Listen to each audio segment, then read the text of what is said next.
Unmask the supernatural. Explore the history and future of parapsychology. Analyze legends and folklore. And welcome entertaining and informative guests as they probe irresistible mysteries that continue to haunt us. They may not always agree. In fact, they won't. But the dueling parapsychologists provide an investigative podcast that's not afraid to seek the truth and separate nonsense. With your hosts, Elliott Van Dusen and Darryll Walsh. Welcome to the Dueling Parapsychologist Podcast.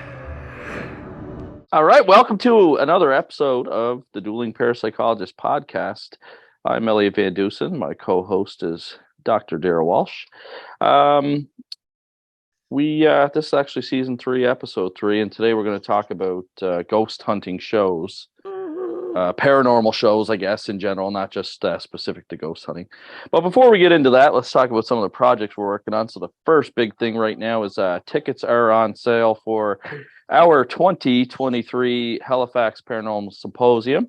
That's going to be held Saturday, October 7th, 2023 at the Halifax Tower Hotel and Conference Center. We have all 5 of our guest speakers confirmed. One of them is Darryll. He's going to talk about do ghosts exist? No, are ghosts extinct? Are ghosts extinct? What the fuck? This podcast is starting out great here tonight, folks. So, sorry. Are ghosts extinct? Which actually kind of runs into like a little bit of the topic we're talking tonight about ghost hunting shows. Oh God, yes, definitely. Because I really went after the ghost hunters in that article, which was published in a book. So anyway, it's perfect for tonight. Yeah, it's great. And then our other guest speaker is Loren Coleman from Maine. He's a cryptozoologist. Just found out recently this week, actually, that he is the one that coined the term Bridgewater Triangle down in Bridgewater, Massachusetts. It's an area that seems to be kind of highly susceptible to paranormal activity. There's been Bigfoot sightings there, UFO sightings. We actually have one here in Nova Scotia, Don't we, Darryll? Yes, I discovered that while I was doing a geographical analysis of all the things in Nova Scotia, and there's a lot. And it's like, oh, holy shit, that actually I could make, perfect triangle out of it. And so anyway, I haven't written it up yet, but there's a Nova Scotia triangle. And it's really cool. There are things there. Now, listen, I've been investigating this professionally since 1996, but since 1975, as a 12-year-old, I was very interested in it. So it's been a long journey, and I know bullshit and all the thing. I worked in a bar for 15 years. So I know bullshit when I see it. But anyway, the stuff that's in the Nova Scotia Triangle, some of it scares the shit out of me. And anybody who's watched the podcast knows that I'm more of a skeptical believer. But there are places there, the Dagger Woods, for instance. There's weird stuff that goes on, and I'm gonna have to write an article about it because it's really fascinating. I'll release it through Ghost Project Canada, and that's. But anyway, yes, good. Back to our symposium.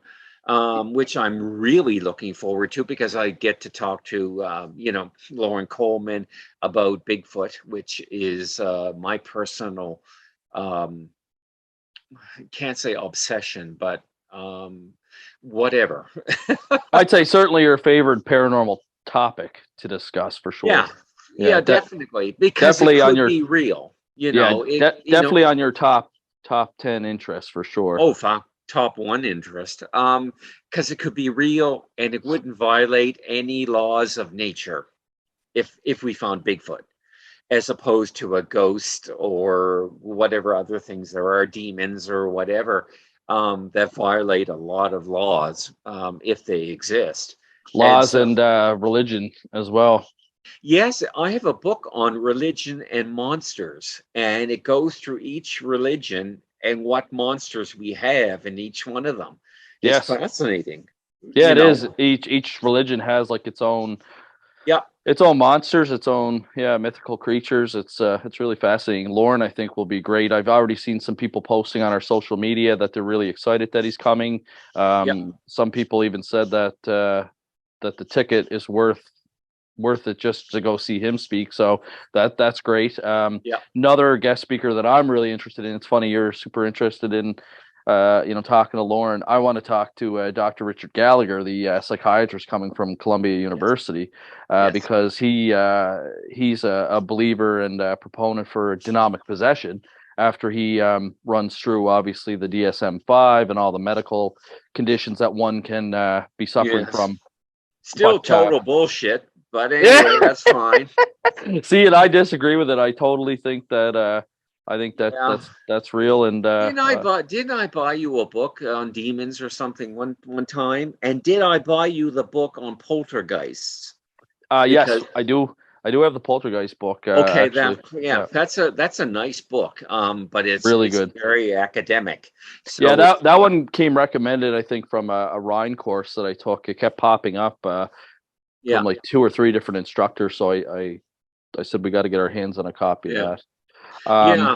But so yeah, anyway, so I Richard said Gallagher, I'll be pumped to talk to him because I I find bet. the demonology stuff really interesting. Then we've got Kim Moser. She's actually local with Eastlink. She is a producer and host of Haunted, which is a paranormal television show on Eastlink, and we're excited to have her. She's traveled all over North America. She has been to some cool spots that even I haven't been to. She was inside the Conjuring house. I've only been to the outside of the property before the current owners took over it. And then she's also stayed at the Lizzie Borden Airbnb, which is also Mm, would be a cool spot. So looking forward to having her on board. yeah. And our last guest is Chris Stiles, another good old Nova Scotia boy. We had him on the show last episode to talk about UFOs. He did briefly talk about his lecture. He's going to be talking about the 1967 unidentified submerged object. Sorry, 1960. We got into that. So what happened basically is a quick recap is with the Shag Harbor incident in 1967, there was always word that the UFO had somehow traveled underneath the water to Shelburne, where a second disc came down to help repair it, and then the two objects took off from the ocean, went back into space. It's But funny how that story has changed over time and what it the does. hell just anyway grew, and I'm sorry, I call shenanigans on that whole story. I have a take on it, which I should actually do as a separate podcast because I was not available when you Yeah, had Chris Stiles on. yeah. You should um, do a short on it. It yeah, would I be should interesting to do a hear your short comments. because I have a different theory. And I've talked to people, and I talked to one person who refused to give me classified information. However, did say his one phrase was, it was not a UFO.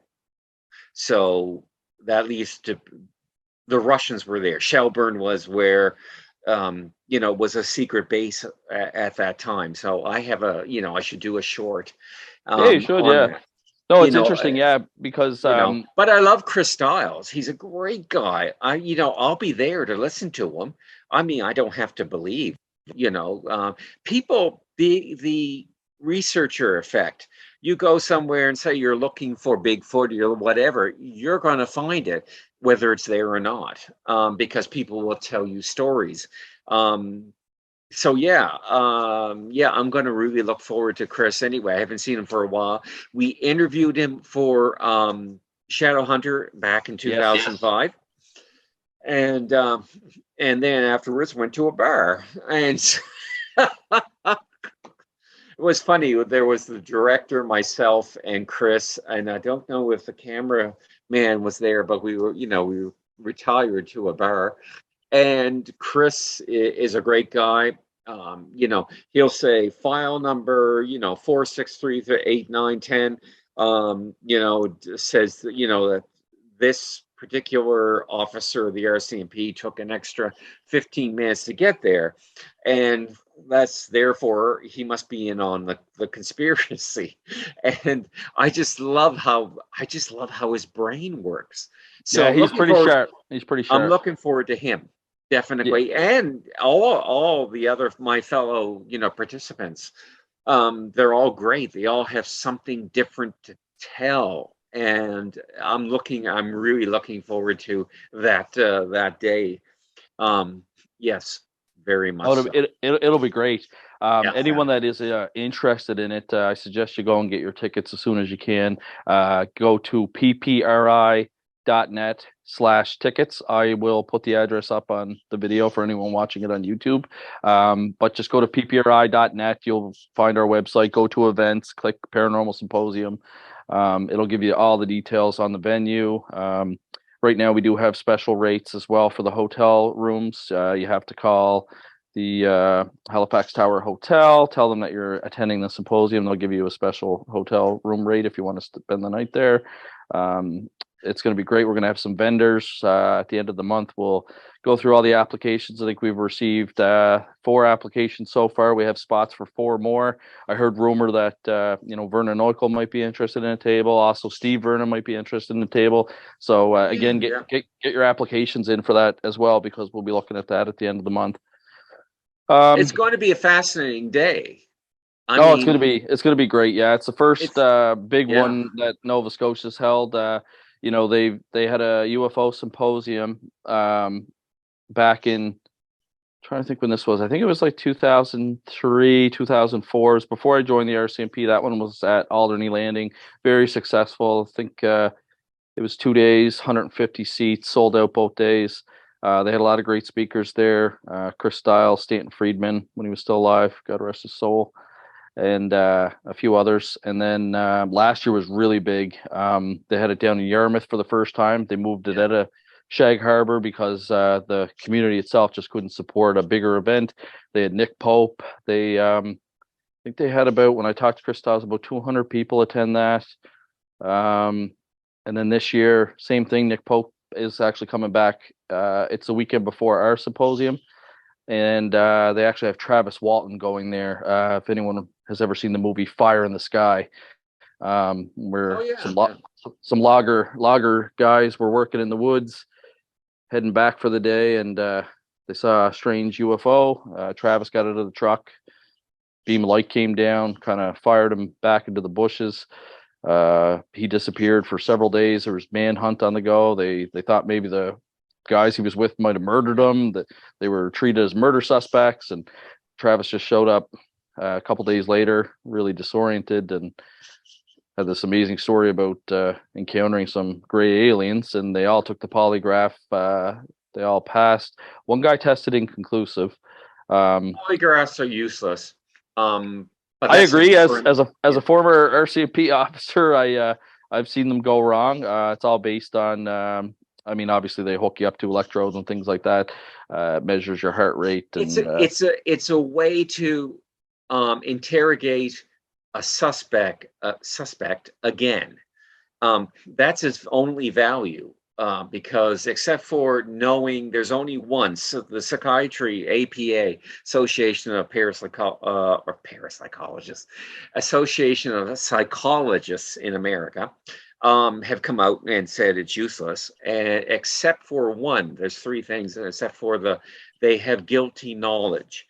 But if you bring somebody in, you're going to have guilty knowledge because they're going to ask you about, the murder of so-and-so, let's say. So that's, also useless. So anyway, the polygraphs, I just roll my eyes and move on when I'm doing research. But a lot of it is based on scoring. They have a certain way that they score the results, and I've seen human error cause it to say that the person didn't pass when in fact that they passed when in fact they didn't pass, and all that stuff. So it definitely has its problems, and I can see why it's not accepted as evidence in court. Yeah, but the actor was cute though. But it was, it's an amazing story. I I hope I can go. I'm not sure if I can swing 2 weekends in a row now that I live in Sydney and have to travel all that distance. But definitely worth checking them both out. Other than that, the next big thing that we're working on as well, besides the symposium stuff, is we're trying to get another issue of Parascientifica released here soon. Darryl's in the process of editing and also writing, I think, the main feature, which will be a 3-part main feature on ghosts. So that'll be interesting, and we'll have some more information there about the symposium and all our little background write-ups on each lecture and stuff. So that'll be great. We should tell our viewers that the 3 parts, the first 2 will be before the symposium, the third one will be after the symposium, and will essentially say what happened and all that kind of stuff. So right now I'm working on the history of ghosts for the first one, and you're working on this symposium, I think. Yes, yeah. And the second one we'll do whatever. We'll worry about that when it's time to worry about that. And then the third one will be, of course, a summation of what happened during the many talks that we. So so people should check out Parascientifica for the next 3 issues, because they're going to be very interesting. I'm actually quite excited to wait and edit them and especially the symposium one. So I'm looking forward. It's going to be good. And you can find that too. You can download the first issue that we released at ppri.net/Parascientifica. Again, I'll put the link up.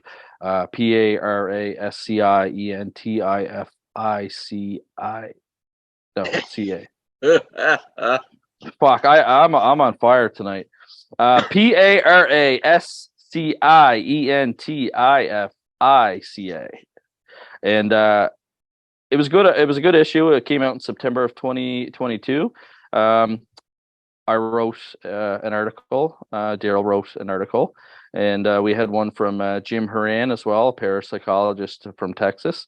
We had another parapsychologist from California, Dr. Barry Taff, write an article, and in memorandum, we published Carmel Clark had written one on paranormal trauma as well. She had written it before she passed away, so it was kind of a cool special issue. I sent it to her family when we released it as well, so they thought that was kind of cool because they would have got to read some of her work that they might not have necessarily known about. So that was great, and that's kind of what we're working on right now. I mean, that's obviously a very time consuming and whatnot, but that's our big thing right now. I hope they have it ready this week.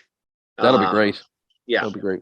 I actually got an email from the government because we had applied to get the ISSN number for it in case we decide to sell hard copies and stuff. So they were just following up saying, "Hey, we issued this number. Haven't seen any issues for it." So I have to actually submit the one that we released in September to them so that they can put it into the National Archives. Okay. I'll have to look at that later this week. But tonight's episode, we're now that all of our events are out there, is on ghost hunting shows. And what prompted this is the current fight that's been going on in the media between Zach Bagans' Ghost Adventurers and Nick Groff's Destination Fear. I don't think I've ever seen Destination Fear, but I've seen Ghost Adventures, and Do you know, since 2004, there's been 160 paranormal shows that talk about ghosts? I'm not surprised because since the 1950s, there was 189 that I had counted, and that actually didn't even include the ones you had done, and me as well. That didn't include Creepy Canada, Shadow Hunter, Supernatural Investigator, Sightseers, and Repossessed. So there was 5 more that weren't counted in there. So there's a ton of paranormal shows out there, and it's funny when I was looking at the history of it for the show. The first thing that came out in kind of print media was in 1705. It was a pamphlet called "A True Relation of the Apparition of One Miss Veal" by Daniel Defoe. I think I downloaded that projectgutenberg.org, or actually Oh yes. it's gutenberg.org, and it's really good because it has old books. And so if you want books, say from O'Donnell, which was a parapsychologist in the early 20th century, you can go to this place and download these things. And I think I downloaded that. Um, you really can't call it a book, whatever, it was. And I'm pretty sure I did when I was doing research for a book that I'm writing. That would be cool. Yeah, that'd be really cool. I've seen too where they've on websites like that where they've actually scanned in like the front copy of like say like for example like the Journal of Parapsychology. You'll actually see that they scanned it in the back cover and things like that. It's really cool. And like you said, you're able to get all that old stuff almost like you're visiting a library. It's perfect And for research. it's pre-internet, pre-1998. I stopped and any analysis at 1998 because that's when the internet really hit critical mass and took over people's lives. And so, when I do Bigfoot, the project, and now that I'm doing Ghost Project Canada, it only goes up to 1998, because after that, anybody can get on and lie about, whatever. And yeah, so it's, people can go on, on the internet like we're doing right now and talk about, paranormal shit that they went through. Oh, definitely. And yeah, so, but, there's no way to say whether it's true or not. So I stop at 1998. I love the old stuff. I might not agree with their conclusions. However, I do like it because that was back in the day when when scientists and philosophers and natural people, naturalists, amateur naturalists, especially in Britain, actually went in and investigated stuff. And so, and they wrote it all down precisely.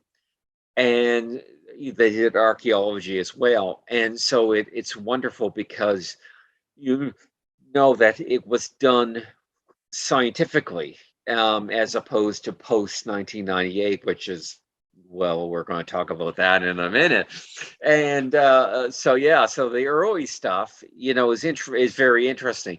Like I said, I disagree with some of the outcomes that they thought, but still, it's very incredible to be able to listen to some, read people's opinions about poltergeists or ghosts, and whether poltergeists are ghosts, because there was a very big debate about that back Yes. then. Yep. Yeah, and we'll cover that too because I literally just watched a video that's fairly brand new, and they were talking about it was filmed in North America, and they were talking about poltergeist activity, but they were actually referring to ghost activity, and we'll get into the difference between that stuff in North Now, America. didn't I, when I was teaching parapsychology, I can't find my notes. I did a thing on the history of ghosts, and I can't find it. So if you Oh, I find think it, I have it. It's in if what you I have call it it's in what I call digital, the X files. It's in the my file cabinet, but I do good. have Send that me a exact copy document. of it. I actually need it because I taught that particular topic during the parapsychology class I had, and I've completely lost what I was going to talk about. I'm sure it'll come back to you.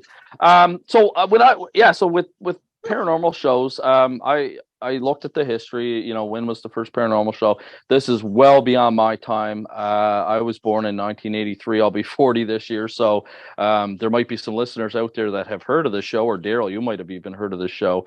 But the first ever paranormal show was called One Step Beyond. The amazing drama you're about to see is a matter of human record. You may believe it or not, but the real people who lived this story, they believe it. They know. They took that one step beyond. Yes, I It was, heard it. It was a black and white TV show. The one critique that people said about it when I was researching it was that back then they had a host and they had reenactments, but they never had the interview part where they actually had the real person sit down and kind of tell their story about what happened. So I watched an episode today. It was actually very entertaining. Sarah was laughing at me when she got in the car. She could tell I was watching an old show, just the music, the old music and stuff from the 50s and all that stuff. She said, "What are you watching?" I said, "Oh, I'm doing some research for a podcast tonight." But it was very entertaining, but it was almost just like watching like an episode of like the Twilight Zone or something. It's basically a story that they took that they claim is real, and then they just basically have like an actors acted out kind of thing. And then at the end of it, the host kind of gives his 2 cents on it, and then that's it. That then evolved into what Darryll would definitely probably have known this show. Again, it's kind of before my time, but it was In Search Of with Leonard Nimoy. Oh, I've got all the episodes. Yes. And so I watched an episode today. I watched it on Bermuda Triangle, and you know what? I thought they did a fantastic job on that show.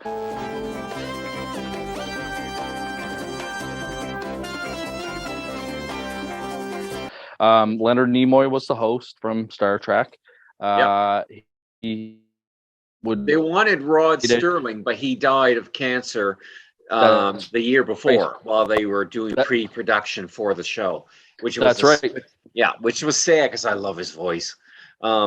It's like Will Lyman, another narrator who did Frontline on PBS. He could talk about paint drying, and I would listen to a 6-hour, talk about how paint dries. And I would absolutely, same thing with Rod Sterling. And actually, Leonard Nimoy, I love the way he presented the show. Yep. He was good, and I was impressed by it. It was in color, and it was 1976 to 1982. Yeah, exactly. And it was did I say 75. 1976 to 1982. Actually, sorry, it ran for 6 years, 77 to 82. Yeah. But it was good. The episode I watched was on the Bermuda Triangle, so he kind of gives like Nimoy gives like a history of Bermuda Triangle. Then they talk about some real cases. There was a guy that owned a plane that had loaned it to somebody. It had disappeared. I think when they found the wreckage, like ripped off, but the rest of the plane wasn't damaged. So they're like, well, what did he hit, or what pocket of air did he hit that would cause just damage to this one wing? And then there was 5 or 6 U.S. planes, government planes that disappeared, and they were interviewing like air traffic controllers that had witnessed that and things like that. And then at the end of it, so basically it's like the start of like your unsolved mystery shows where they're interviewing people, they're telling you a little bit of history of the case. But then at the end, like Leonard Nimoy, kind of gives his opinion. He just says, like, obviously there's something really strange going on here. We just listened to a couple different stories.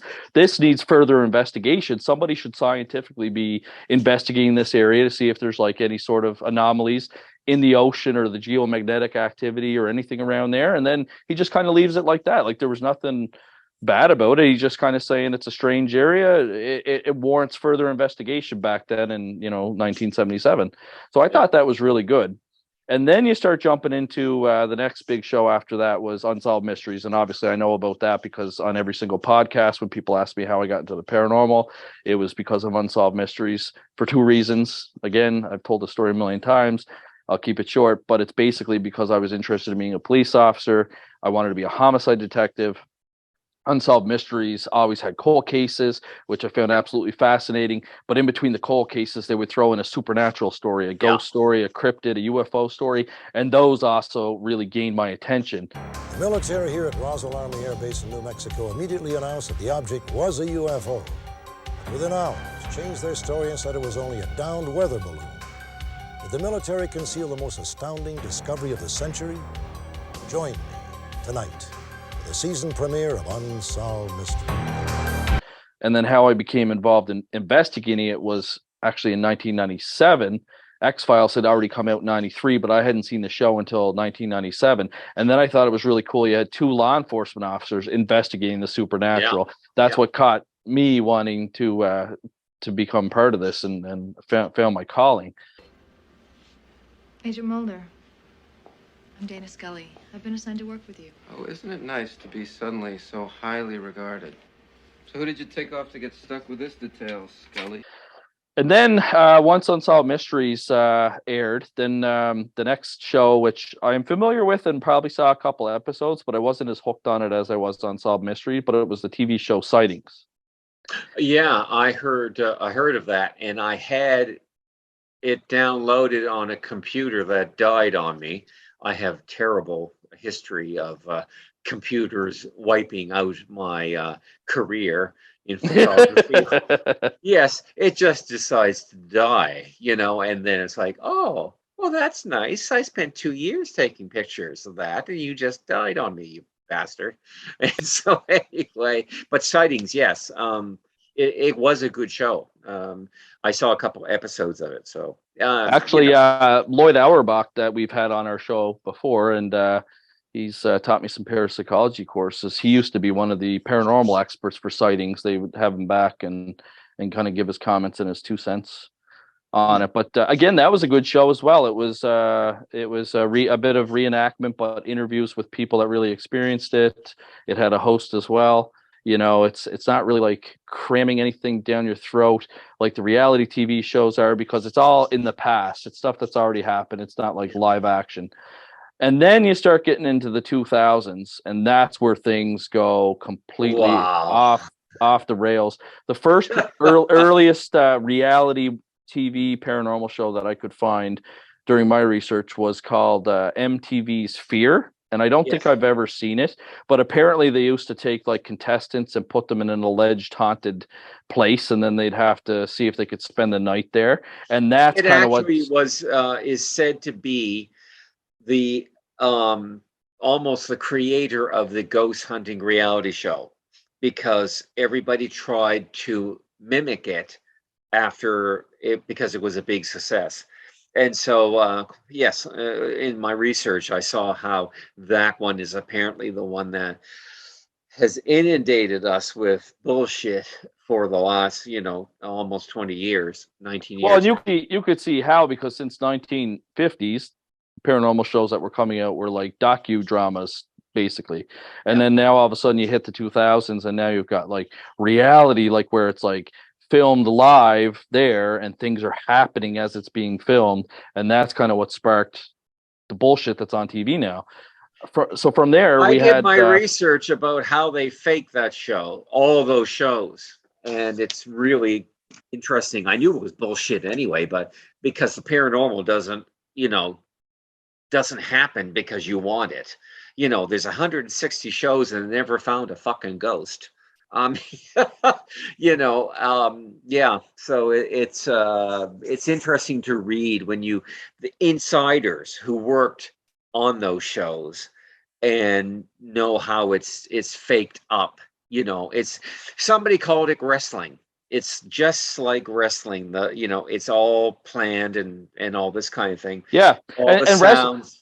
That was a big debate when I was a kid, is like people are saying, no, wrestling's real, you can't fake that stuff. It's like, no, they're doing moves in the ring for sure, but like there's storylines to it, like they're characters. And today now that like they fully entrenched that, like characters come, they go, they die off, or they get written out or whatever, right? And you're right, that's almost what the paranormal shows have become. They're entertainment. They're not educational, and they are not investigative. They're certainly not scientific.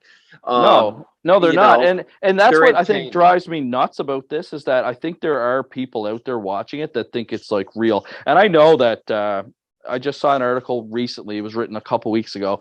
Said the top 10 paranormal shows on TV. Ghost Adventures is ranked as the #1 ghost show on TV. And the reason for that is it's successful. It's in like I don't even know, 20th season, something stupid like that. It was the first. It was the first one. But no, so yeah, Ghost Adventures. you gotta give it credit for the fact that it is the most successful paranormal show on television, but that's all that it is. It's strictly entertainment. And that's kind of what prompted us to do this episode, because there's been a little bit of fighting that I just kind of hear, because I like to read the news and stay in touch with like the current, paranormal news and things like that. So I started seeing the stuff pop up about Destination Fear getting canceled, and people were blaming Zach Baggins because he's a producer on it, but he also has his own shows like Ghost Adventures. What was the guy's name that said no, he didn't? Blah blah blah. The other guy that supposedly Dakota. Dakota from Dakota. That's right. Dakota I watched him this afternoon, and he came across when he said Zach Bagans didn't kill the show off. He seemed to be genuine. I just got a phone call, and I have to publicly address this now. Here we go. Did Zach Bagans shut down Destination Fear? No, he didn't. Did Zach Bagans call the network and say shut it down? No, he didn't. Right now we don't even know if Destination Fear is canceled or renewed. I will say it's not looking good, and has nothing to do with anyone's ego or whatever. Now that might just be because he's a good liar, or it could be because Zach Bagans didn't interfere, or try to kill off the show because of his. Zach Bagans has an extraordinary ego, apparently, but apparently he did not do anything about Destination Fear. But that's what Dakota Layden had said as well. He wasn't, he said he's not friends with Zach Bagans. He but he said it wasn't canceled because of him. But he kind of alluded to the fact that Baggins might be a little bit difficult to work with, whereas another paranormal investigator had come out that had been on Ghost Adventures but had left due to creative differences, and that was Nick Groff. And Nick Groff, he answered a bunch of questions, and he was like pretty straightforward about it. There were multiple questions regarding whether or not you believe that you have been limited or blocked from appearing on Travel Channel. In my opinion, I do believe I was blocked from the network and continuing my shows, specifically because of one host who I used to work with. And the reason I know this is because several executives I spoke to at the network said I can't come to that network as long as he's there. And also, years later, speaking to Dakota, who finally spoke out about it and confirmed it for me, that yes, when he was filming with this one host at a location, this host came into the room bragging, laughing, saying, ha ha ha, Nick's never going to work in America again because I gave the network an ultimatum to choose him or me. So now, having that confirmation, this is the reason I'm speaking out today about it, because finally someone has the guts to talk about it publicly. He tried not to name Zach Baggins a ton because they have a couple lawsuits against each other. Exactly. And you know what? Bringing in Bigfoot again, Matt Moneymaker, the name should be the trick that, did the Bigfoot series for a few years, finding Bigfoot. And of course they didn't find Bigfoot. But anyway, yes, he is just like Zach Bagans, a huge ego, only, looking for, the next buck and stuff like that. And so, I'm libeling him, but these people, and I read also that when the shows that bring in psychics have huge egos, because all of a sudden, I'm on TV, I'm hot shit. It's like, no, the show sucks and you're an idiot. Well, it's the shows are just like, they just kind of they went out of control. And it's funny, we'll get into some more details too, but I guess what bothers me the most about it is the people that think that it's real. 21 behind the scenes stories. From people who worked on the show, on those shows. That'll be interesting to see. That'll be interesting to see what your research said about that. Yeah, I knew about that because when I did Shadowhunter, I talked to producer and director, and at that time, Ghost Adventures had been on for a year. And so anyway, I got to know how you recreate stuff and how you make things, scary. I think on my Facebook page, there is actually a little clip where I'm being interviewed in the basement of a house. And all of a sudden, a mouse ran by, and the director starts going, and of course, I'm going, what? What? It's quite funny. I should put it up again. I find it hilarious. And but anyway, yeah. So yeah, egos. There's a lot of egos on the show, on any show, and yeah, it's like. Well, yeah, definitely, and there's going to I be some hate infighting. assholes. I really do. And I think that's what's happened right now is things have come to a head with. Well, I mean, there's really only 2 to 3 channels that kind of have the paranormal shows now. One of them is obviously the Travel Channel, which back in the day when I was a teenager, it actually used to be about travel. It used to be about, no, it's true. They used to go to Italy and show you like the Italian culture and stuff like that. And then, later on they're pretty much go to their website, check out their shows. They're all ghost shows. They have the majority for ghost shows. Discovery Channel is another. It went off the rails as well. And History Channel still does a lot of history stuff, but they are also very interested in paranormal shows. They ancient aliens and everything. I mean, they try to connect it. I just can't watch anything on it because it's total, absolute bullshit on that channel. Yeah. Yep, and that's exactly what they started to get into. It's because they're like, okay, we're the History Channel. How do we get into this? So they started doing stuff like Ancient Aliens, so that they still have the history side of things, right? And that guy again, with the weird hair, the meme with the guy with the weird hair that where like, it's aliens. It's aliens. Yes, exactly. And I love those memes when he shows up with that weird haircut and. Aliens, yeah, okay. Yeah, well, it's true because like it's always funny when somebody's like, "Oh, did you ever see this show?" No, like because I don't watch that show because it pisses me off. Like when I watch it, it just angers me because I'm watching it and I'm like, this is all bullshit. And like sometimes they're like, "Oh, have you ever heard of this guy or this medium?" No, I don't because like I associate myself more so with people involved in like the academic stuff. Like I'm reading like academic journals. I've got subscriptions to, Journal of Society for Psychical Research, Journal of Parapsychology. So do I. So I'm like associating myself with, Lloyd Auerbach and Carolyn Watt here that wrote the Introduction to Parapsychology and Harvey Irving, like those types of people. So when have you heard of Joe Blow medium on this TV show? No, I haven't. And you know what they're doing? They're taking they're trying to solve one mystery, but with another one because they're using the old thing. The words out of my head, I don't know why. Anyway, but they're using one unknown, unproven medium, unproven whatever. To try to prove the existence of ghosts, and I'm sorry, it doesn't work like that.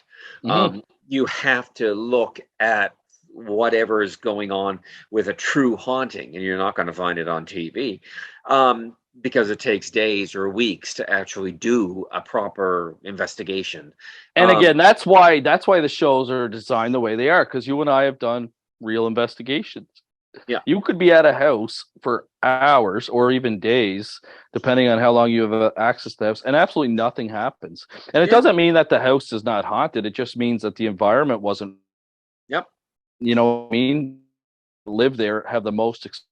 Only invite us in for anywhere from 12 hours to an overnight investigation, maybe 2 overnight investigations, and unless they have something really crazy going on, like the Enfield poltergeist case where you've got parapsychologists coming to the house almost every day for 6 months, those cases are rare. They have to do something because nobody is going to watch paranormal investigators run around the house with nothing happening. It's just your show's not going to last. And let's face it, the people that are paying for these shows are the TV networks, and they're all about viewership and how do I make money? Yep. Show me the money, as Jerry Maguire says, and that's what it's all about.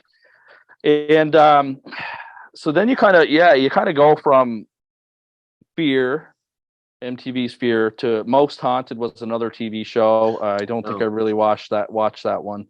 But then Ghost Hunters happened. And is now Sarah behind you? Nope, that is somebody was using a cell phone in reflection. That was me, sorry. Yeah. Okay. I thought the freaking thing was haunted. Well, I do have the haunted monkey behind me, so if somebody sees him move, send me a message and we'll review the tape. But he's kind of dark in there. But no, that was me. Sorry. Okay, that just kind of like what?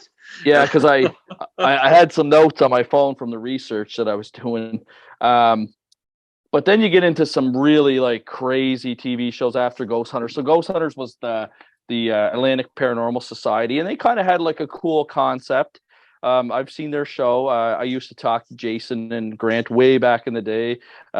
We were part of the TAPS family. They used to, any other paranormal investigators, they'd put their link on their website. And if anything came up in Nova Scotia, for example, they'd look and see who they were associated with and send the cases there. And their TV show was kind of cool. It would have them meet at their office, and then they'd roll out with their equipment and they'd set it up. They'd have a TAPS van outside with all the equipment in it. They'd go in, they'd do their investigation. Sometimes they catch stuff. The book I wrote, Evil in Exeter, they investigated one of the houses that the girl had lived in, and they had caught an electronic voice phenomena, which Darryll does not believe in, thinks that EVPs are bullshit. It's real bullshit too. I mean, but that was done. That was done while they were filming the show, and even when they pre-scouted the show, the family told me that they had come to the house to do a pre-interview to see if the show and the story that they had was worthy of going on television. And even while they were there, some weird stuff on its own. The lights were flickering on and off. They sent their technician down to check the wiring, and it wasn't the wiring, and they're like, oh, this house is really cool, like we want this house on the show. So like that is really cool, because again, that's like your early kind of paranormal shows, and then it just starts to explode into really stupid stuff. You get the Girly Ghost Hunters show came out. And Knock Knock Ghost on the Out Network, which we almost had a show for, except for the money problems, of course. But yeah, Knock Knock Ghost came out. That was kind of like a funny kind of show, like not really too serious. And then you start getting into like all kinds of different shows: Rescue Medium, Destination Truth, Paranormal State, Ghost Adventures. Then they were getting bored with all that. So what did we do? Well, let's get celebrity ghost stories. Let's get that going. And then the other show that came out in 2010, which I actually didn't have a problem with, I thought it was called Fact or Faked Paranormal Files. And it was with my U.S. counterpart, Ben. He was an FBI agent. And of course, I'm RCMP in Canada, so we're federal police force in Canada. He was FBI, federal police force in the States. Yeah, I liked their show because it showed them, again, almost like ghost hunters. They would meet at their office. There was a team of them. It actually said, one of the criticisms said that the people on that show seemed to be selected for their skill sets as opposed to their TV personality, which is good. That's a good thing. They picked them because of their technical backgrounds and things like that. So I guess they were being criticized that they might not have been like the most smoothest actors, but they were there because of their skill sets. That wasn't their job. That's not their job, but that's what the network wants. The network wants somebody that's sexy, somebody that's selling it, that's making the money, right? So that series only lasted for two episodes, but I did like it because they would sit around. They would have like 4 or 5 cases they talk about. The team would decide which 1 or 2 they were going to take. Then they would go and try and replicate things. So if somebody said, a pen moved across the table on its own and we witnessed it, they would look at everything. They'd say, okay, well, like, is there a train nearby? Like, let's wait until the train goes by, see if the pen moves on its own. They would use science to try and explain what's going on. Sometimes they would do what we did 10 years previously, because we would also sit around at the Center for Parapsychological Studies. And, you were director or are still director of internet operations because we never went away. We just focused on research instead of investigation. But yeah, we did the fact or fiction thing where, we had our meeting and people would bring, weird things, that are happening, and we would decide which ones, we would actually go and look at. And then it kind of dried up because, the internet suddenly had all the answers. Yeah. And so people didn't have to contact us so much. They just watched TV or went on the internet and whatever. So what respect ghost hunting had disappeared in the 2000s. And I don't know what to call myself because there's almost no title I can use. Thanatologist, perhaps, because I do talk about ghosts and death, which interests me very much. It was interesting, yeah, especially when my mother died 4 years ago, almost 5 years ago. I was curious about what she saw at the last. Carol, my sister, asked her, what are you seeing? And mom couldn't answer. She was, too far gone, but she saw something. So I could say I'm a thanatologist, thanatological parapsychologist, or sometimes I say paranormal analyst, because that's what we do. I don't want to say I'm a paranormal investigator. Definitely not. And so yeah, those shows have completely destroyed the researchers and research and everything, because it's now seen as, it's tainted. Same thing with Bigfoot. I mean, they also lost respect as well in the 2000s. The 2000s just kind of destroyed, and probably, made people not get into the field. And that's a shame, because we need brains in the field to see things maybe different than what we do. And yeah, so unfortunately, though, the internet and those stupid ghost shows have almost, destroyed, people coming in, really good, smart people like we used to have at one time, early in the 20th century and also in the 19th century, when the SPR, Society for Cyclical or Recyclable Research, started. We had solid investigators. Yes, sometimes they were fooled. Yes, I disagree with, their, conclusions, their logical, deduction and the conclusion, but at least they were, smart. And we don't have that anymore. We have just people walking around in a basement in green light, and faked up that something touched me. It's like, oh, anyway. So yeah, I mean, that's my little thing on ghost shows. And and one thing, all my notes, I have pages of notes here. Ghosts can happen during the day. So people, yeah, you don't have to. And you know what? You need the lights on, because how are you going to see anything? If somebody says that they always see a shadow on the wall, why the hell are you in the dark? It doesn't make any sense, people. So, and ghosts can happen during the day. They don't care whether it's daytime or nighttime.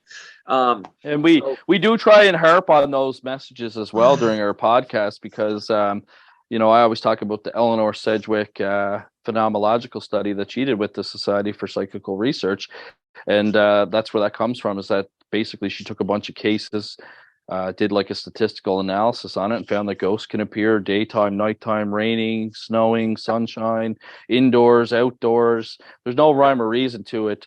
And Well, they actually teach now, like in normal, parapsychology courses, if you can find a reputable place like the Ryan Education Center, they teach you the only time you should investigate with the lights out is if that's when the family is telling you the phenomena occurs. So, for example, it only occurs in the attic when the lights are out. Then it's like, okay, now I need some special equipment for this. Like I need a FLIR to see the thermal imaging, see if there's something moving like a rat. When you turn lights on, rats scatter. So maybe it's a rat in the attic or, something like that. And unfortunately, the TV shows, they would just come in, keep the lights out, probably have some green night vision cameras to make it look spooky. A rat would probably run out and make a noise, and they would say that it was a ghost footstep. Yeah, exactly. The other thing I want to say is the gullible people are paying hundreds of dollars for things. There's a new thing, REM's node, which supposedly will flash and say, if a ghost walks by. It's $413. You go on Amazon, you can find lots of ghost hunting stuff, but none of it tells you whether there's a ghost. There is no body of evidence to prove. Now, I think electromagnetic energy would be, if they come in, there would be a change in that. But that's just, my thinking about it. There's no evidence at all that does. There's no evidence at all that any of that equipment is going to, including EVP, is going to, find a ghost. A ghost is solid and it's in front of you and you can see it. It doesn't whisper on, on tape. It doesn't make noises, like just to tease you. It appears just like what, we saw. And what I saw at the at that hotel, a couple of years ago, it's solid. And so, so stop, get out of the damn basement. And no, it's true. It's true. That is another fallacy because of these shows, because they love using the Xbox Kinect, which shows the little dancing stick figures. But if you actually go on to the Skeptical Inquirer, read some of Kenny Biddle's stuff that he's done. He's great. He writes for the Skeptical Inquirer. He's taught on a skeptical approach to parapsychology from the Ryan Education Center. Great guy. He's actually very good in the course. I thought maybe like he's going to be like a typical skeptic, because skeptics are assholes for the most part. But he's actually not a skeptic. He's I would call him a critical investigator, because he uses science to debunk what's being sold out there. There's a flashing ball that same thing. The theory is that when the ghost appears, this flashing ghost ball lights up. Well, he bought it and realized that it's a cat toy. It's a ball that, like, if a cat hits, the light flashes on it. And he literally went to the dollar store and bought like a cat ball, and he had them side by side and took them apart, and they were identical. But somebody had taken the idea of a cat ball and marketed it as like a ghost ball.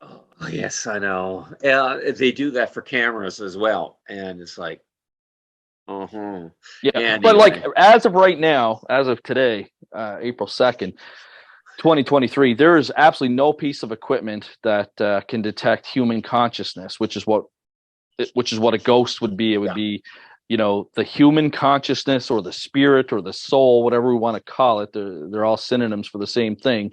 When it leaves the physical body, about ghosts, there's different types of ghosts, like you and I talk about, and we don't even know the nature of a ghost. So how are we going to find one?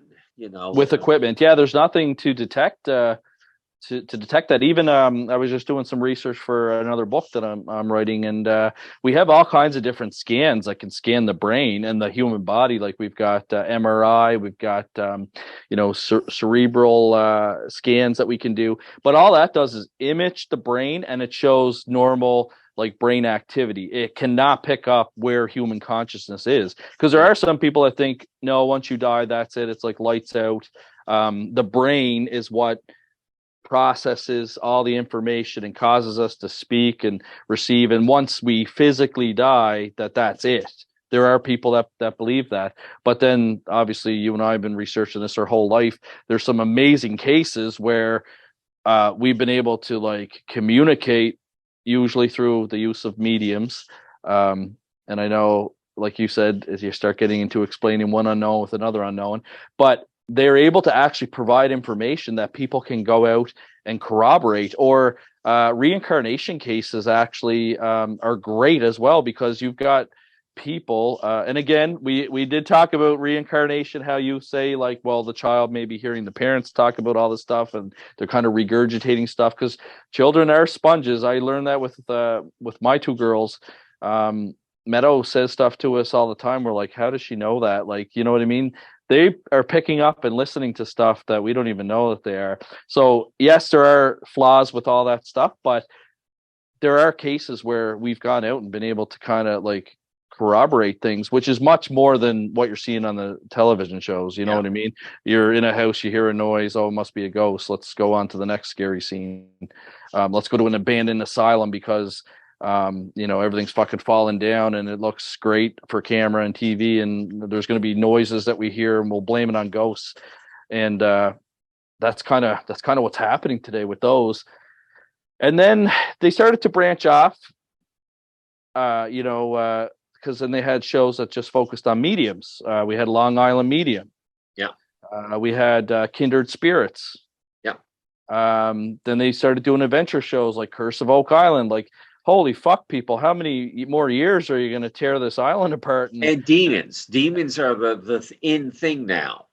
Demonology and demons, because they kind of run out of ghosts. One company contacted me and wanted me to be on the show, and I sent back an answer saying, yes, I'll be on the show if you wish. And I jokingly said, oh, you ran out of ghost stories to tell, and now you're after demons. And I never heard back from them. Obviously, they thought I was a skeptic, and they wanted somebody who was, radiant, believed in, everything that we know is bullshit. And so, I never heard back, which is a shame, because I would love to have done the show. But anyway, it, Yep. Well, it's no, it's true. It's completely true. Actually, it's funny because when you watch these shows, you don't really see the people in the academic field on these shows, because when they get asked to do these shows, the producers and the creative control people are asking them to do stuff that they're not comfortable with. And Karen O'Keefe, parapsychologist in the UK, said it perfectly. He does I think the show's just called Haunted over in the UK. It's funny. Yes, there's so many shows with the same name. There's like Haunted, Most Haunted. There's Eastlink's Haunted. But I think he does a UK show called Haunted. And he explained to us once, I took a course from him on exorcism possession, that there's two Karen O'Keefes, he describes it as. There's the academic Karen O'Keefe that teaches forensic psychology at the university. I think it's New Buckinghamshire, something like that over there. So there's the academic parapsychologist that he's involved with, doing all the proper papers and all that stuff.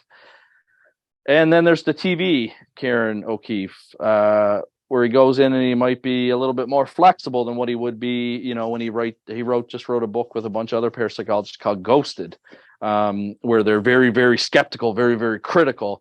And on the TV show, he kind of is a little bit more loosey-goosey, but he said he explains that to his colleagues. Like, when I do these TV shows, I, a little bit more relaxed than what I would be in an academic setting. And I know you, for example, on one show, we won't name the show, but you were asked to fake an EMF reading just for the camera, just to make it look sexy. And you said, no, I'm not comfortable with that. I don't fake evidence. And then when the show aired, I saw the scene, and the EMF reader didn't go off. There was no big huff and puff and bustle. Like, you went in, you used the equipment to see if there was, any bad wiring, or if the electronics are old and unshielded and giving off too much radiation, and the device was fine. Nothing happened. But that's not what the TV shows wanted. And then you and I both have an email sitting in our email where we were told by a network that you have to have a scare factor every 3 minutes in a show. We also have an email saying that we were too scientific to put on TV because people don't want to hear that ghosts don't exist. And it's funny because we don't say that ghosts don't exist. You've seen a ghost yourself. Yes. I know that ghosts exist, but the true question is, what are they?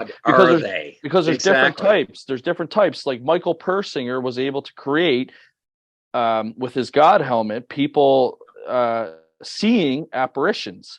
So we know that apparitions are real because people have seen them. We also know that there's residual hauntings, but they're not intelligent.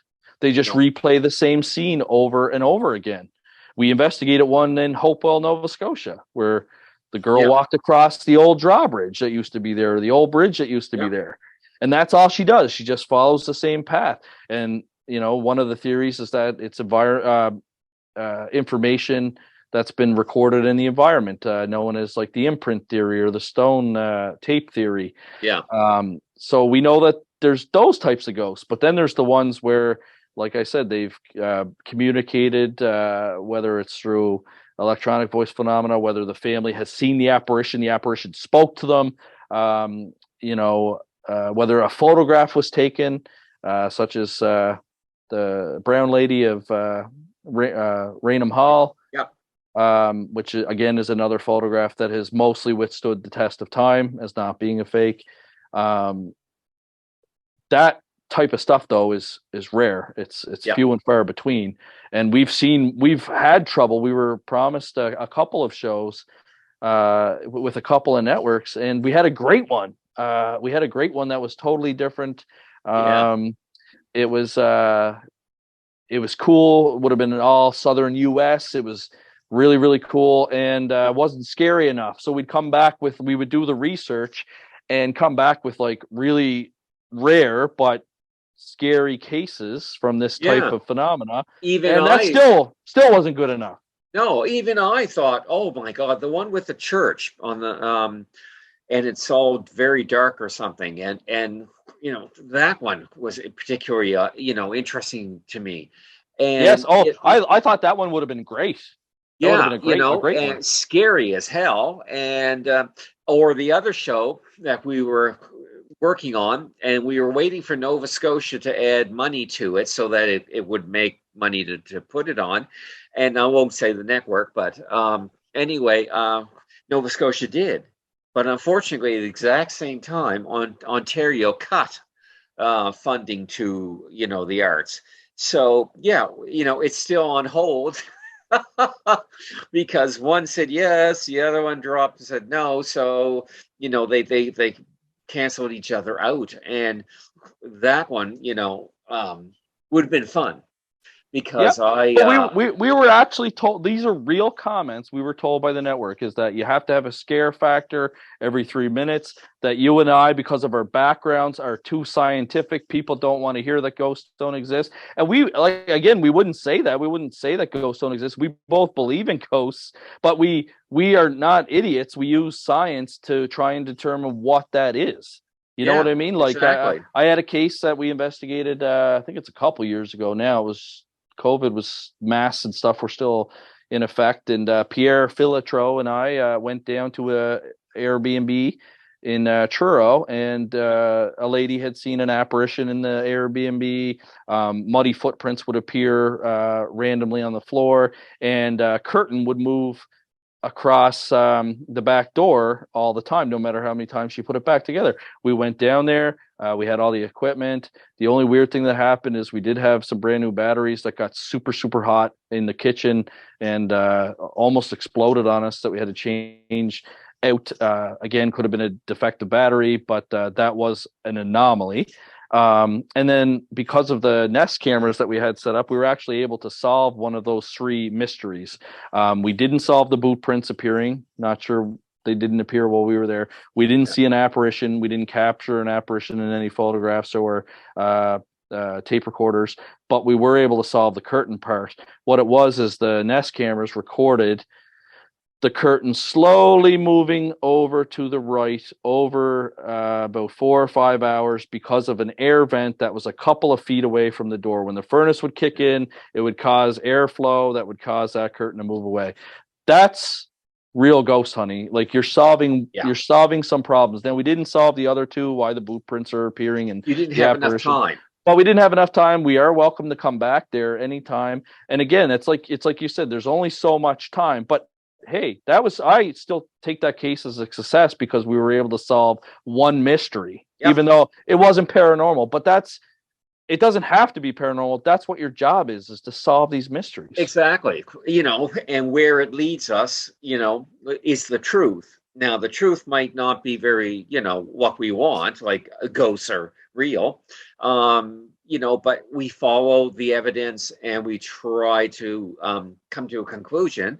And a lot of times it's going to be just like you said with the curtain. It's going to be just something natural that happens in the environment. Yeah, you had a case where somebody kept seeing an apparition in their bedroom, but you said I think you said the alarm clock or the radio was giving off like excessive amount of radiation. Yes. And then once that was swapped out, never saw an apparition again. She used to see 10-year-old boy. And I remember that one because I liked the house and I liked where it was. And also because of all the leaves, it was in the fall, because of all the leaves, 2 of our investigators actually heard somebody walking, but there was no person there making the noise. But inside the house, the electricity came to the house and it was unshielded, and it came to that one particular room and people began, it doesn't affect everybody, but it affects some people. And she used to see a 10-year-old boy, and if anybody slept in the small little room next to her bedroom, where the electricity actually comes in, would hallucinate something. But once we took that away, the apparitions went away. And so I'd love to go to that house and see now what if the new owners, I think it's been sold twice, anything has happened. And I should send a letter actually. And if the electrical's been upgraded too, right? Because the investigator that heard the footsteps out in the parking lot, they could have been being exposed to that excess radiation too from out there. Yeah. As well, right? Because we know through Michael Persinger's experimental research at Laurentian University that stuff like that can cause people to hallucinate and see apparitions. And again, that is a successful case. Was it paranormal at the end of the day? No, but it was still a succmuch case, and it did involve for outside. But again, I think it would be interesting to see if those how much those wires are giving off the magnetism, because there's also a lot of poltergeist cases or haunting cases that are associated with the high tension power line. So we know that that can affect, paranormal phenomena. So I think it would be interesting to go back to that place for sure. Definitely. Yeah, definitely. But I mean, stay overnight. Oh yeah, definitely. To see if I do hallucinate actually for other reasons. But so I guess I couldn't do it because I wouldn't be able to determine whether it's because of my medical condition or whether or not there was a real ghost. So I guess I can't be the person. But anyway, I'd love to have somebody, stay overnight and see if it affected them. I'd love to do it myself, but like I said, I would know exactly what was going on.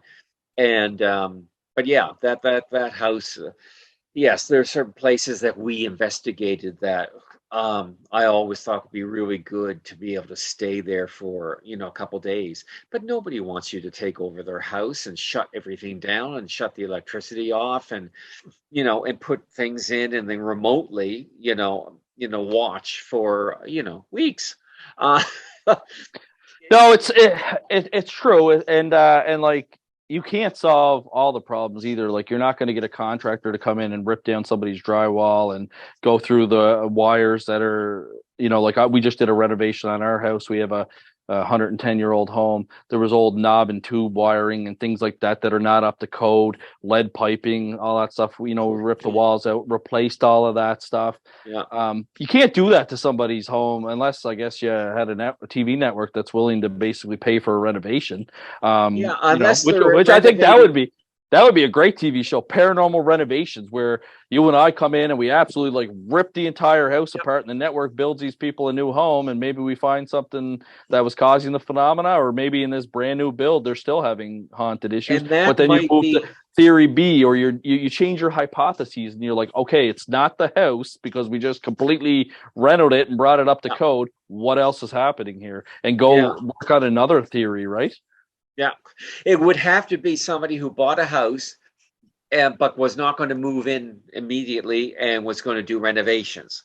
And so we could talk to them and say, give us a week, and try to analyze everything as much as we could during that time.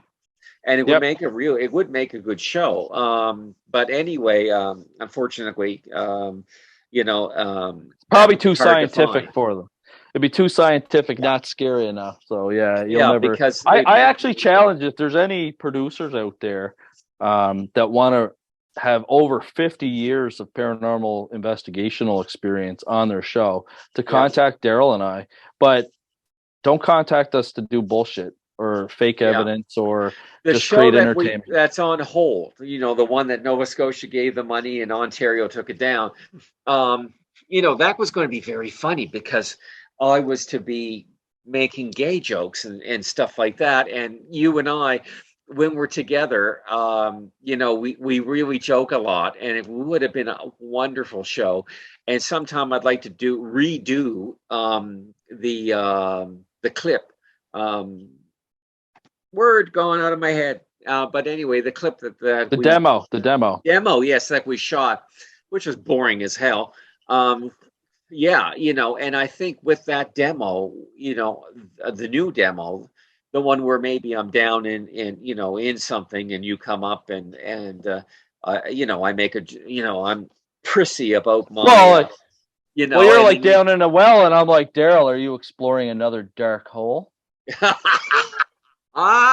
Exactly right. I mean, it would be perfect. And, so anyway, unfortunately, the show's not going, but because of the money thing. But we really need to redo that. And then, our producer friend can, put that in instead. And who knows, where it would go.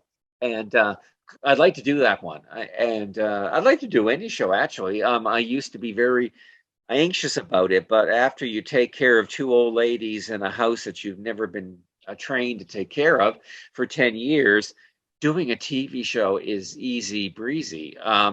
There's two old ladies in their 80s, and the house that, it's like, oh my God. So I remember when I did an episode for Supernatural Investigator, actually in 2012, and I had to go to England, and I enjoyed that. Except I wasn't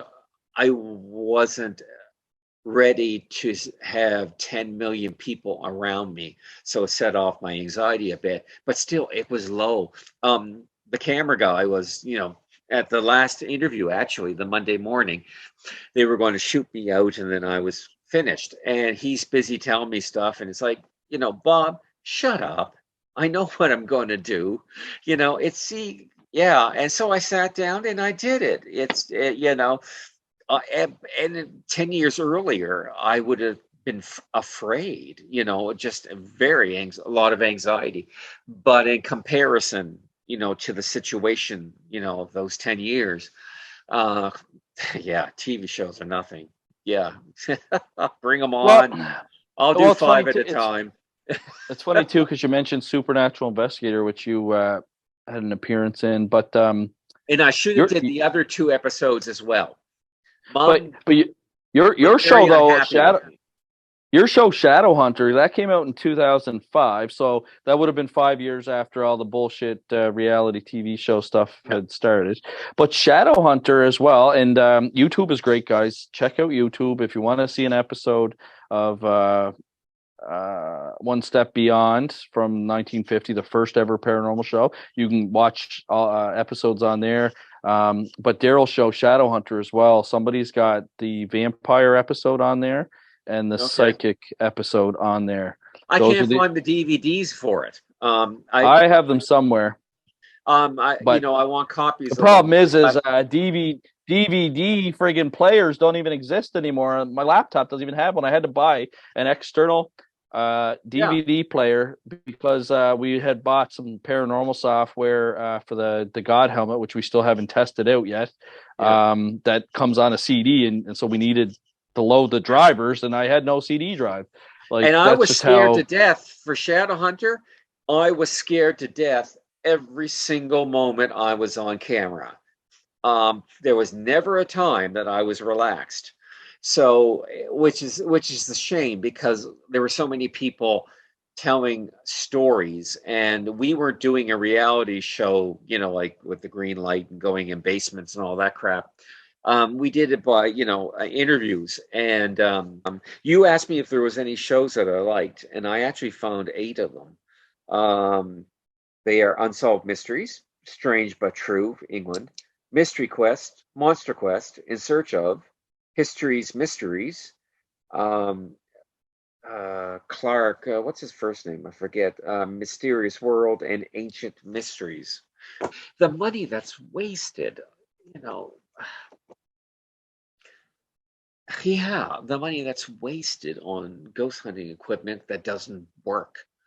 And the thing is, before you go into a haunted place, you have to get a baseline of what's normal. So you have to pick a spot or a place that does not have a ghost, and then you take your readings, and then you would go into some place that's supposedly haunted and compare what your readings are there to the readings that you have from the baseline. And but nobody does that. Very rare people will do that, or even be aware that you have to do that. They just wander into a haunted place, and I forget what they call it. There's a phrase for it, like calling it legend tripping is one of them, where people follow great legends in the world. And but also there's something about ghosts as well. They just wander.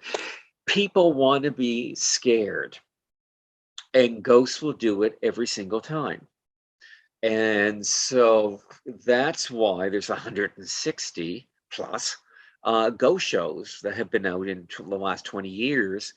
And people want to be scared. So what they do is that they grab some equipment and they go to some really creepy place or a graveyard. And I love the idea of graveyard dogs, by the way. Scary as hell. I love phantom dogs, black dogs. There's interesting episodes in England of that in churches, actually, that the dogs have done things to the church. But people are going to these places to get a thrill. And so, that's why they do it. And it may be a waste. It's a waste of money, waste of their time to find a ghost. But they're enjoying it because of the fact that they're getting scared. And it's really fun. I will go on to another topic that I mentioned actually in my little short, I guess. You asked me if there was any shows that I actually would like. And I responded to you saying, well, that's like asking which cancer you want to get. But but I did 8 shows. I like 8 shows.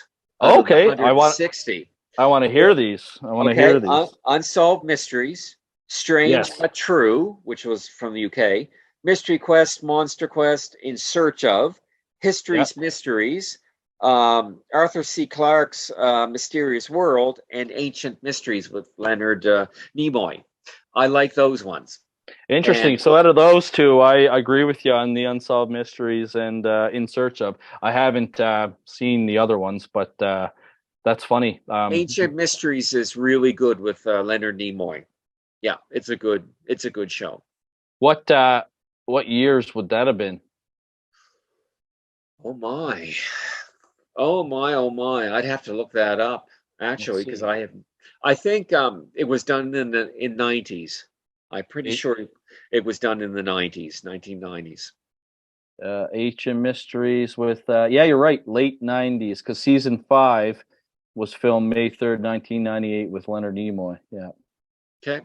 Yeah. so would have been in the Yes, it 1990s. would have been because Friday nights in the 90s, after my boyfriend Adam left me, I used to, there were certain things I did on Friday night and certain things I did on Saturday night. And one of the things I did on Friday night was to watch, one of these mystery shows. And because there was a couple of them on the Learning Channel, which actually was helping you learn something back then. Now it's just all whatever crap. And but that show was on, and Ancient Mysteries, and of course I like the Bigfoot episode, but it's also witch, there's a witch episode. And yeah, and I like the narrator and everything, but that's Friday nights were always fun for that. I would have Voyager that was taped the night before, and I would have there was always some mystery show on. And so, yeah, the late 90s, Friday nights were that's what I did. So exciting. Friday nights. And yeah, and Ancient Mysteries was my favorite one. Oh, and there was all, I'll have to check an episode out. I'm sure you can find it on YouTube, yeah, because like I was telling people before we got cut off there, your show, a couple episodes from Shadowhunter are on YouTube. In Search of is on there. One Step Beyond is on there. yeah. So I'm sure that's on there as well. But that's what it was before I got cut off. Is that I liked Shadowhunter because not just because it was your show and I knew the producer and all that and the cameraman, but so there's no bias there. But what I liked about it is it was kind of like Unsolved Mysteries because you had a little bit of recreation. Yeah. You had a lot of like the interviews with people, and then you had your as the host, your 2 cents from a parapsychological perspective, and you got to like go meet Michael Persinger for that show, and Oh, that was amazing. That was, yeah, and when yeah, like he said he believed in psychokinesis and actually saw a pen, a girl, one of his students, move the pen along, and Michael Persinger was a in psychology. He was neuro neuropsychologist or That's it. I want to neuroscientist. say neurotic. But anyway, he's way too intelligent. I mean, I couldn't keep up with him, and I only had one course in it anyway. But he, he was just amazing, and he had normal, everyday explanations for a lot of paranormal stuff, and he was on a lot of shows at that time. And so when he said actually saw psychokinesis happen, I have to believe, even though I can't believe, as a scientist, because I don't know how that would happen. There's no theory, how does somebody move, a pen across the desk? And so, but I have to, because he would have a reason why if it was something else other than psychokinesis. And so that was interesting because as a parapsychologist, I'm presented with something that I don't understand, whether it's that or whether it's the ghost of the little boy going under the table at the hotel 2 years ago when we were there. I'm a person that pretty much knows how the world works. And when I'm presented with something that just can't possibly happen logically, it's interesting, and that's why I'm a parapsychologist. But it's fascinating, but it's also disturbing And I don't know, whether the same thing is with you, when you're presented with something that you cannot understand and violates the laws of nature as we know them. And so, yeah, Shadowhunter was fun.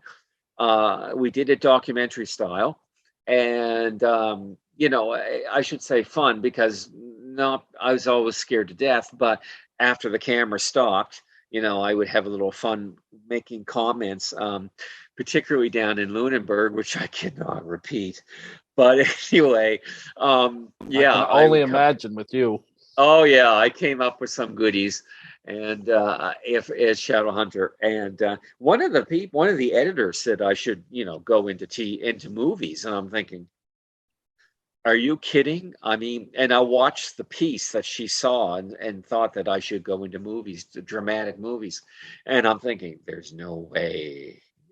Also, I feel embarrassed doing stuff like that, but yeah. So, but anyway, Shadowhunter was an experience. I mean, I met a lot of nice, good people, and I got to travel.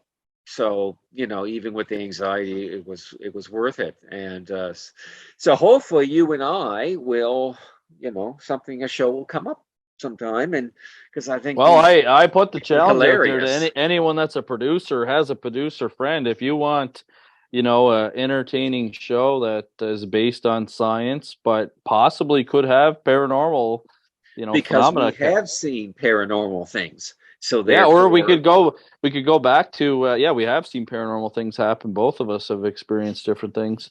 yeah, But I mean, you could also contact people that have it already recorded. Like it doesn't have to be, oh, let's go to this abandoned asylum with Zach Baggins and like throw on the night vision and get the yeah. Xbox Connect going and get the apps on the phones, guys. Let's just cover that for a second too. I don't trust these apps on the phone because what's happening is you're downloading this ghost app. Like there's a voice one. My friends from Haunts from the Cape use it. I don't necessarily trust it. It almost acts like a spirit box, but basically it runs through white noise, and then every once in a while like a word will appear there, so if you ask a question or whatever. But I mean, number one, it knows that it's a ghost app, so of course it's probably pre-programmed to give you words that are associated with a haunting, Yep. like murdered or killed, like words like that stuff, things like that. So I don't necessarily trust that stuff, anything to do with like software that's not design like this EMF reader here. It's about $350. It's the GQ EMF 390. It's kind of nice because it records all the information on the computer. There's a little port right here on the side that you can stick a USB in and download the data. So there's no more going around with your notebook like the old days, saying in Yeah. the living room I hit a 1.0 milligauss, anything like that. It's all digital. Yeah. But this device does what it's supposed to do. Like right now, it's picking up on Wi-Fi and phone signal because my phone is right here and the Wi-Fi extender's over here. So it's doing what its job is. Its Yeah. job is not to say, "Hey guys, there's a ghost here." It's just picking up on excess amounts of any sort of radiation that might be causing issues in the environment. So Some people though would look at that and say, "Oh, there's a ghost here," yeah, if they came in and did, and yeah, yeah, yeah. And so those apps, I stay away from those. I just don't trust the programming. And yeah, yeah. I mean, it's a shitty piece of equipment to have. Listen, if it's unexplained, that's all it is, unexplained. You Yeah, know, ghost hunters aren't using science; they're using technology, which is two different things. And they, using technology is not doing a scientific, investigation because it's still very amateurish, other than, you have a piece of technology. And so it's technological and not science. But anyway, you and I have had to, weird things happen and stuff like that. And yeah. And anyway, you. well, and this stuff with the TV networks and things like that. It's been going around a long time because I'll never forget. Would have been around 2003 because in 2003, a few investigators were up at the Beaverbank Villa. We had gone inside the building, which is an abandoned joint U.S. Canadian military radar base up in Beaverbank, Nova Scotia. Went up there because there was reports of strange lights and kind of like haunting type phenomena. So we went there, ran into a couple of anomalies because there's no power to this building at all. It's abandoned. All kinds of freshly charged camcorder batteries died, which was strange. There was weird noises in there. But again, it's a big building. Was there somebody else creeping around in there? Yeah. You know, you had to be careful. There's literally holes in the floor. Like you're not supposed to be in this building. No. It was probably stupid thinking back to it. But anyways, you know, we were just fucking 17 years old. We were doing what we're criticizing, you know. yeah, we were doing what we're shitting on and trying to you know learn from our mistakes. Our mistakes. Yep. But when we were leaving there, we saw a UFO. We actually saw like this really strange light in the sky. It was mostly white. I think it changed. Might have changed color to a red, which is not unusual. You know, red lights and white lights from planes. But the way it was moving very slow. Then it would stop. Then it kind of like backtracked, which planes don't do. Then a second object like kind of shot down next to this other light. They were side by side for a minute, and then they both kind of shot up and left. So definitely not normal behavior. Tried to capture it on video, but again, the batteries were dying. Somehow, probably because we reported it to the Canadian UFO Survey, and that gets published online, a TV network discovered it and called us up and wanted to speak to us on the phone. Told them the story. They said, "Oh, that's great. We're in Nova Scotia filming. We want to kind of come talk to you about this experience."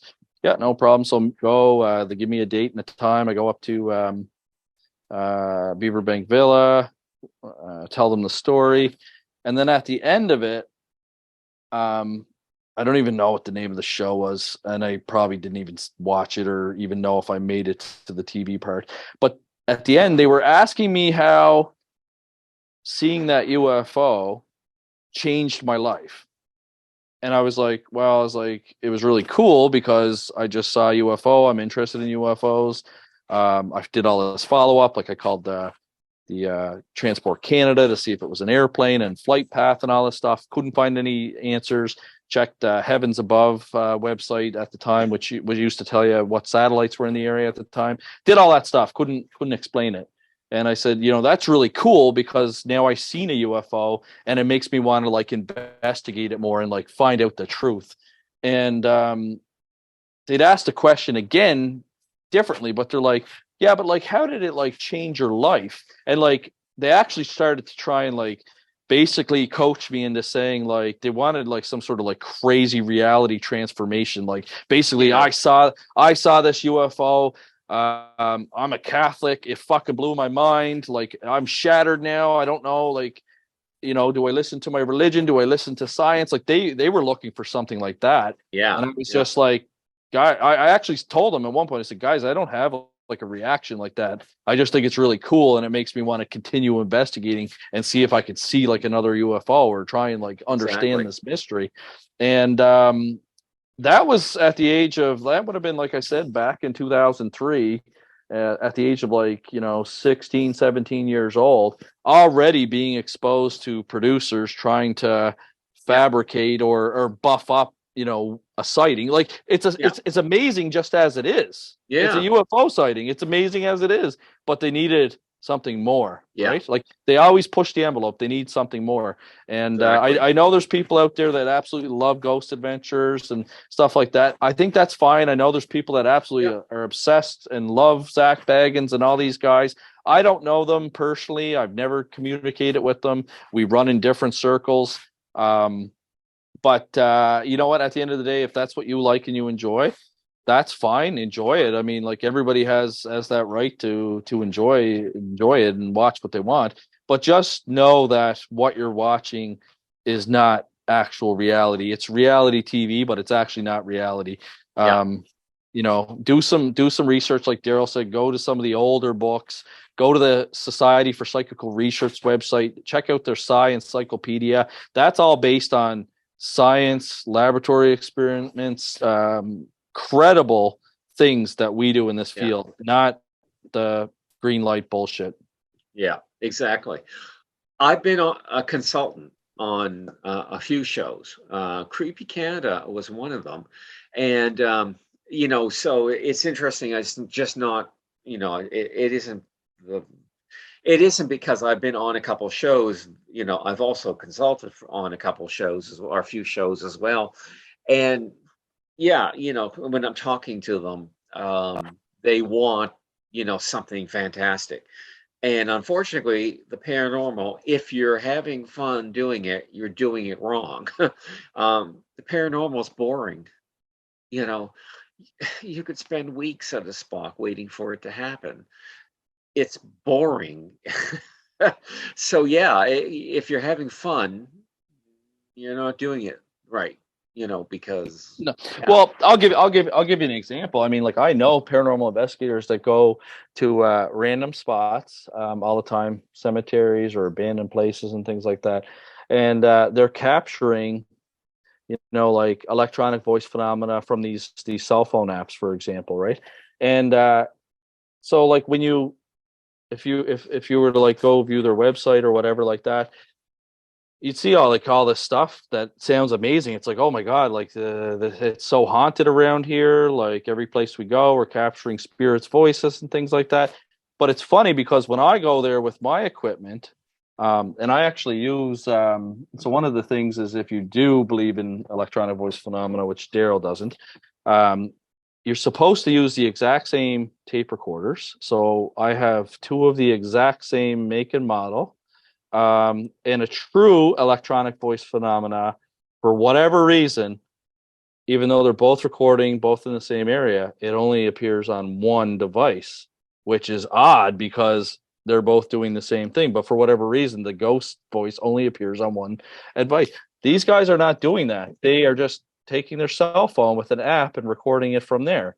So when I go there, I'm getting nothing.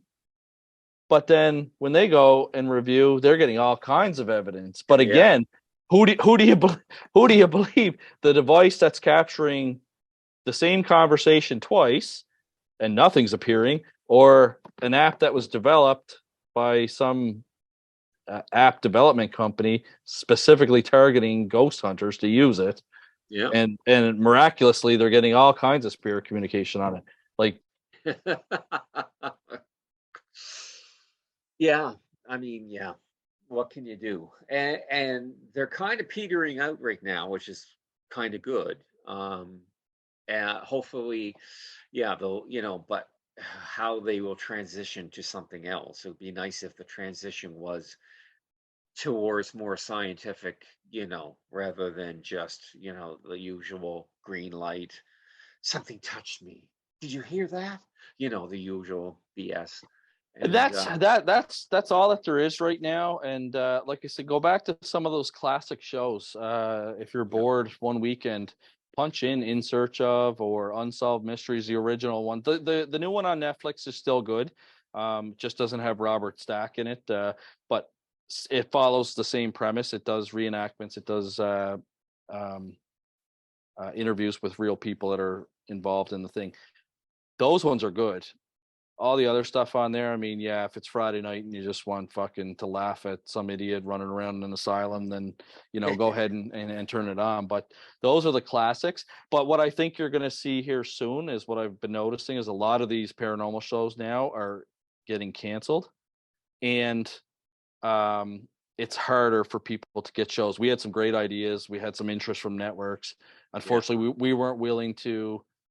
I think at one point I even said, why don't we look at just doing like a fake show, like a drama series, like a TV series, like X-Files, because what you are asking us to do is either lie and do the show, or you want something that is basically fictitious and is considered drama. It's not docudrama. It's drama.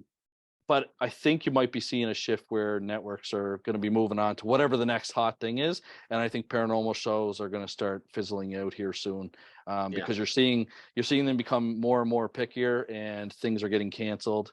And like you said, ghosts aren't sexy anymore; it's demons, you know. Yeah. So they're moving on to something else here soon, I think. So hopefully, I think as a field in general, and this comes from the top down, so all your academics, and they're trying to do this. I know Jim Horan and Brian Leahy are really trying to do this, but they're trying to incorporate your local ghost hunters and try and give them some education to make them better. But they're starting to call it citizen scientists. It's kind of a movement. So it's where you got academics trying to get these people that are interested in the paranormal. They enjoy doing it. They just do it for fun. They want to go out and collect evidence, but they're trying to teach them, how to do it like in a proper scientific way, so that we can all work together, because there's tons of those guys out there, your amateur paranormal investigators out there collecting data and information. So if they're able to go out and do it properly, and we all come together and we all work together, maybe we'll get some answers in this field that is riddled with more questions than it is answers. Exactly. That's all we have right now. We don't have anything else, which is sad. But maybe 140 years since about 140 years since SPR was started, 1882, and we're not much further ahead in the answer of, do ghosts exist? And which actually, we do know that they do, but what are they? Skeptic Benjamin Radford, which writes for Skeptical Inquirer, he said that he was talking about Bigfoot at the 50 years afterwards, and he mentioned the paranormal and Bigfoot, and said, science is always evolving and moving on and learning new stuff. We're still exactly at the spot in 82 or whatever the SPR started. I can't remember offhand. 1882. Yep. Yeah, we're no further ahead than them for the next 40 years. What they did, and the same thing with Bigfoot. We're no, unless somebody shoots it, brings it in. But I think that's Bigfoot hunting is actually just an excuse for men to go in the woods and get away from their families and wife, and and to drink with the boys, their own body weight of beer, so yeah, we're not ahead at all. People like me are doing analysis of these things and trying to find if there's a pattern or whatever, and I have a couple of things for Bigfoot that when I finish doing the analysis, will piss a lot of people off, because it destroys a couple things that are very commonly believed in the field. And so there'll be a little bit of movement, once, but yeah, we're just almost just like, the hamster in the wheel, we're just kind of doing that, because we don't know how we can, we don't know how we can prove a ghost. And even if it's the solid kind, nobody's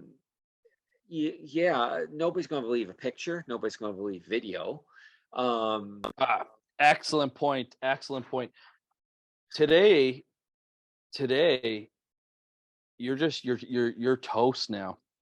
I always say this to Sarah now. I said, paranormal investigations now, seeing now is believing, because there's so many videos out there now. There's so many pictures out there now. I used to use a picture because videos, they didn't have the technology even a couple of years ago. I was lecturing around the Halifax library system. I do a lecture on hauntings, apparitions, poltergeists, and demons. And I would show a photo of my niece and nephew. I'll put it right here on the YouTube video. I always use it. The only thing that is real in that photo is Colton and Annie and the clothes that they're wearing, but everything else is fake. The water in the picture's fake. The reflection of them in the picture is fake. It's all fake. they couldn't do that with video until fairly recently, I would say within the last year for sure. But now with the artificial intelligence that's out there and the software and the programs, anything that I see now, to be honest with you, I think if somebody emailed you an amazing ghost video and it's real, I think you're going to have trouble proving it. And the problem is too, is it's all digital. It's not like the old days where you could send that 35 millimeter piece of film off to a photo lab to have it actually examined. Now it's all digital, and digital can obviously be faked. And I know there's certain other things that they can look for, like in the photographs, they can look at the red, blue, green, and the spectrographs and all that stuff. But I mean, the technology is getting so good there that it's like you said, it's not, a picture is not worth 1,000 words anymore. No. You almost have to see it to believe it now, because if you don't see it with your own eyeballs, it could have been faked. Exactly. And they used to say a photograph never lies. Well, it does now. A picture never lies. Oh yeah, we've both seen absolutely faked stuff. And it could be anything, not just the paranormal. And you look at it and you think about it, and I'm looking at this picture, and I think it was a landscape thing, and I could understand that the fence part of it was faked, but that was it. The rest of it I didn't know. It was just the way that the fence ended. It just kind of ended wrong, and so I picked up on that. But the rest of it, I'm looking at it and thinking, oh my God, this I don't know what's real in this picture. And so and I mean, well, just the other night, for example, I was in bed flipping through TikTok and come across this. Wasn't a video, it was a photo of a great white shark that had been beached in North Carolina and had two people standing next to it, and the fucking thing was huge. It was like a 40-foot shark or whatever, big great white, and I think it's at 40 foot or something like that. It was huge anyways. And I showed it to Sarah right off the bat. She's like, I don't know. She goes, I think that's fake. And I was like, well, it's like, it could be. I was like, let's give it a Google. So Googled it. And sure enough, luckily there was a news article there saying viral photo of great white shark washed up on North Carolina beach is a fake. But it was so good. I mean, like, it's not like the old days where you'd like Photoshop somebody's head on somebody's body and you see like the white outline, because like you had to use the pen to get rid of stuff. Like, things are so advanced now that you just can't tell the difference. No, and it just makes our job so much harder. So it does. But I mean, that's basically our take on the ghost shows. I think if one message you get across here is if you do watch the shows, I hope it's just for entertainment purposes only. I wouldn't even call it educational. Educational maybe on what not to do, or to seek out people that actually do know what they're doing. But and save your money. Don't be paying hundreds of dollars for things that don't work. Well, think back. Seriously, take some time. Go to the SPR's website. Type in Society for Psychical Research. Go to the UK SPR's website, and you got to think back. These academic professionals back in 1882 didn't have they didn't have these, they didn't have these, they didn't have these, and they were still able to do some amazing work. They were able to capture a lot of mediumship fraud. They were able to capture a lot of ghost activity with their stuff. There's lots of awesome old cases, like poltergeist cases, that they witnessed some crazy stuff. Yeah. I mean, there's no video of it. There's no photographs of it because the equipment just didn't exist. But you know what? That goes to show you that you can do paranormal investigations. And like Darryll said, you don't have to go out and spend thousands of dollars to do it. Yeah. You know what you need? You need a good critical mind, and just ask questions, investigate, snoop around. Exactly. Do some research. Check out some books. Like, even just this basic introduction to parapsychology book. Grab it, read it, Yeah. have a look, look at some of the theories that are in there. Exactly. You know, is there anything else, Darryl? That no, I think we should wind it up. Yeah, there's nothing else to say on that topic.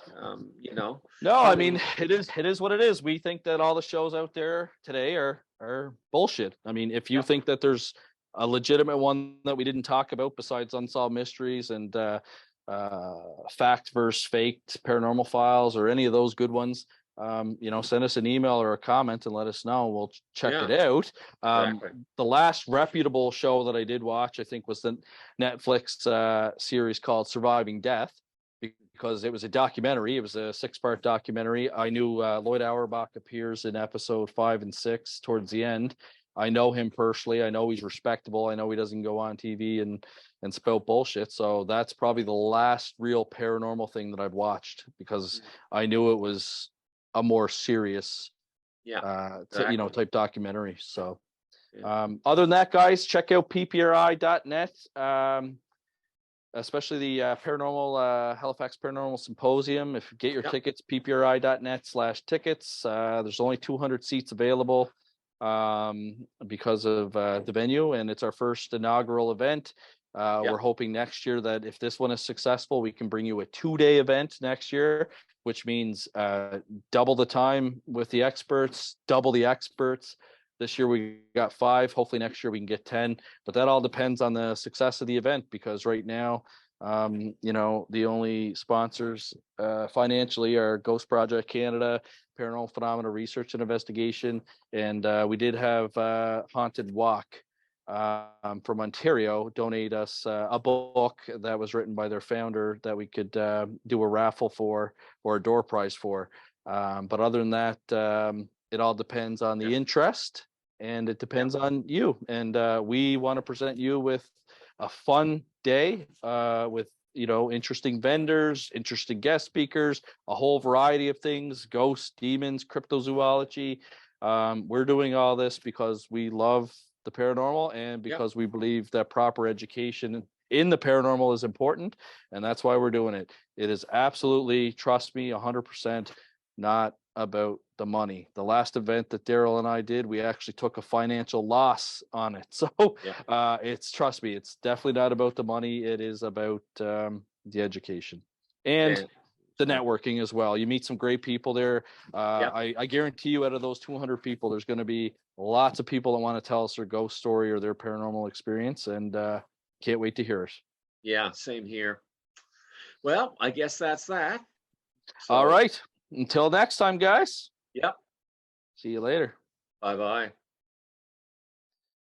The Dueling Parapsychologist Podcast, an educational and entertaining podcast with Canadian parapsychologists Elliott Van Dusen and Darryll Walsh. To reach out to the Dueling Parapsychologists, see our Facebook page, Twitter, and Instagram accounts, or email us directly at info@ppri.net.